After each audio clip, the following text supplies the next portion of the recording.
Imana yaradutinyura tubwira iti ibya babiri bishobora guhaza batatu, ibya batatu bishobora guhaza bane, mwigira ubwoba bw'uko mutari buhaje. Ariko kuba umuntu yararemanywe ubugugu bigezaho nawe noneho akiyima. Bivuga ko rero urageraho nawe ukima abandi ariko ukagezaho nawe ubwawe ukiyima. Igihe icyo ari cyo cyose uzicara ushimishwa no kurunda, umenye kurimo kurunda umutungo ari kurunda n'abanzi. Yaba umutungo rero watangaga amahoro n'ibyishimo, abakungu bajya barara bakinguye kugira ngo turebe uburyo baryama ku bitanda byiza. Bajya barya bakinguye kugira ngo turebe uburyo barya neza.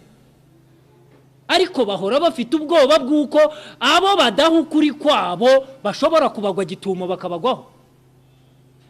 Niyo mpamvu uragenda ugakinga, washyizeho inzugi z'ibyuma ukagerekaho n'umuriro kugira ngo ukozeho hashye, ugashyiraho n'umuzamu, umuzamu ukamuha imbunda cyangwa inkoni, warangiza ukazana n'imbwa zimushyigikira, warangiza ugashyiraho n'ibisakuza kugira ngo nihagira urenga umuzamu ushobore kuba wakumva.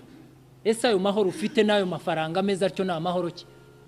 Nta kintu kibabaza nko kuba wabwira umuntu ikibazo cyawe, yarangiza aho kugukiza ahubwo akagushinyagurira, akagutereka igikoroto cy'icumi mu ntoki, n'umwana urakimuha akakubaza ati nkigura iki?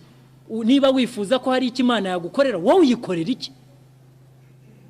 Urashaka gutunganirwa gusa, nta kintu na kimwe wowe ukora ngo utunganye ugaragarize Allah subhanahu wa ta'ala ko nawe utunganya.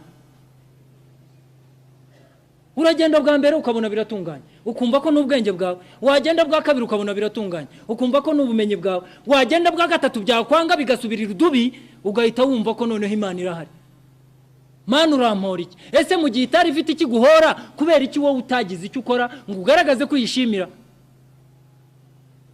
Ahubwo tuyimenya mu bibazo, tuyizirikana ko ihari mu bibazo, yamara kubikemura ubwo twebwe n'Imana biba birangiye. Ushobora kuba ushishikajwe no kwishakira umukobwa mwiza n'umugore mwiza ukamwitaho kugira ngo ukange rubanda, ariko uwo mugore ushobora kumubona, wamubonaga ari umukobwa ari gasozi ukabona niwe marayika w'Imana, wamugezayo uwo wakekaga ko ari Musa akakubera Farawo, amaguru ukajya ugenda wambaye amasogisi adasa, kandi warashatse kugira ngo ubone ituze ukariburira kuri uwo mugore. Ushobora kuba ushishikazwe n'abana, mbarere babyibuhe bamere neza mbaratira abandi, abo akaba ari bo bazaba impamvu yawe yo kugira ngo uve mu mwuka hano kuri iyi si, uve mu mwuka amarira atemba. Ntukabone umuntu apfa amarira ava mu mutwe, ava mu maso, arira adasohora ijwi, agahinda kenda kumuturitsa umutima, adafite ububasha bwo kuva kuri ubwo buriri ngo agende atunga